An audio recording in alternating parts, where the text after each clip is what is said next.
What is the first thing that comes to mind when you hear the words toxic waste? Is it garbage, chemicals, or even household products like televisions? But what if I told you that toxic waste and environmental racism go hand in hand? According to Lumen Learning, environmental racism refers to the way in which minority group neighborhoods, populated by primarily people of color and members of low socioeconomic groups, are burdened with a disproportionate number of hazards, including toxic waste facilities, garbage dumps, and other sources of environmental pollution that lower the quality of life.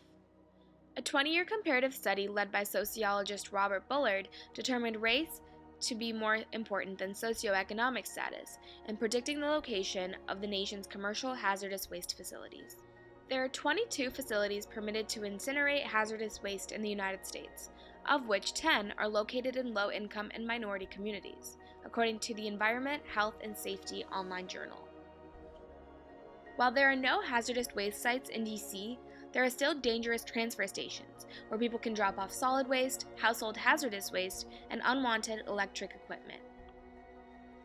This transfer station is located in Fort Trotton, a Ward 5 neighborhood where 51% of the residents are Black, 42% are Hispanic, 5% are white, and 3% are Asian, according to Niche.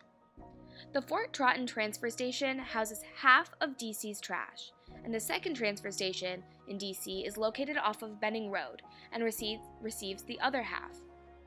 After the trash is sorted at the transfer stations, it's divided up and sent to several incinerators, machines that burn waste for electrical power, across southeastern Virginia, which had the highest minority population in the state at the time of the 2010 census. A study done by the University of Michigan in 2016 looked at 319 waste disposal locations, including incinerators, in the United States.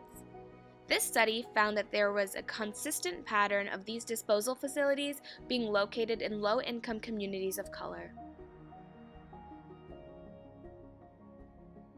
The residents in these wards are being negatively affected by toxic waste every single day, so I think it's really important that we recognize that this is an issue. Household hazardous waste is something that we encounter on a daily basis, so knowing how to properly dispose of those products is really important to do our part to help. People don't consider where it's going to end up. If you aren't directly experiencing what it's like to live next to an incinerator or a trash transfer station, chances are it's not something that you've thought about.